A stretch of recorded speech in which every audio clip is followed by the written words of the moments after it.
Welcome to Como Yarden. I'm Allison Collins.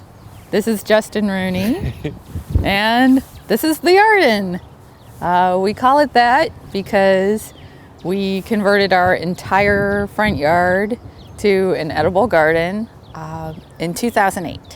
This will be the 6th growing season. You can put as much or as little work into it as you like, and you don't have to grow on this big of a scale, but this keeps us really busy. And I started my seedlings indoors in February. We let the ground cover go, and then we use it as green mulch once we start planting. So we've been allowing the dead red nettle and the dandelions to bloom so that our bees have something to forage. As we plant the garden beds, we clear out the existing ground cover and use it for green mulch. So mostly we just chop it and leave it right where it is. And it keeps everything nice and moist and helps keep the other weeds down and gives our seedlings or seeds a running start. This is our rhubarb.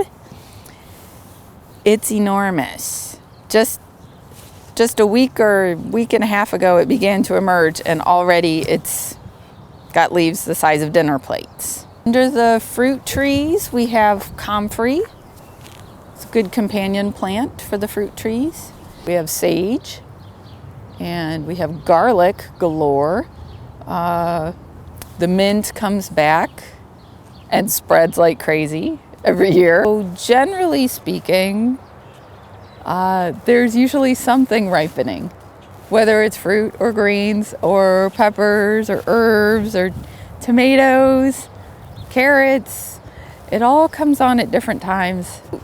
So far this year, we've planted peas and we have greens in the hoops.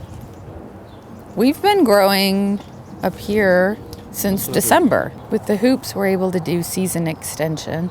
And because it's up near the house, it's shielded from the wind and it stays a little warmer than out by the street. If we're really on top of things, we could grow all year in our hoops because we cover them with greenhouse film. You have to get the timing down right for that to work for a year-round basis.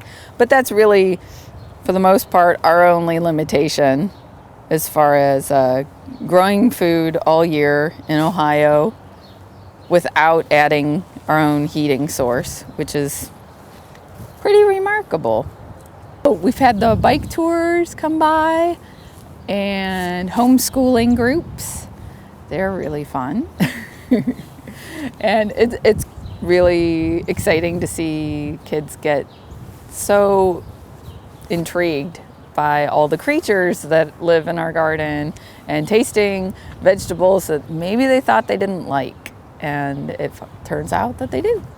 Or at least they do when it's fresh and they get to pick it themselves. People stop by all the time and they shout out words of encouragement when they're flying by on their bicycles. And with the park across the street, there are lots of kids and dogs and people out walking, and it's just really great. They stop by and give us gardening tips or ask us questions or a little of both.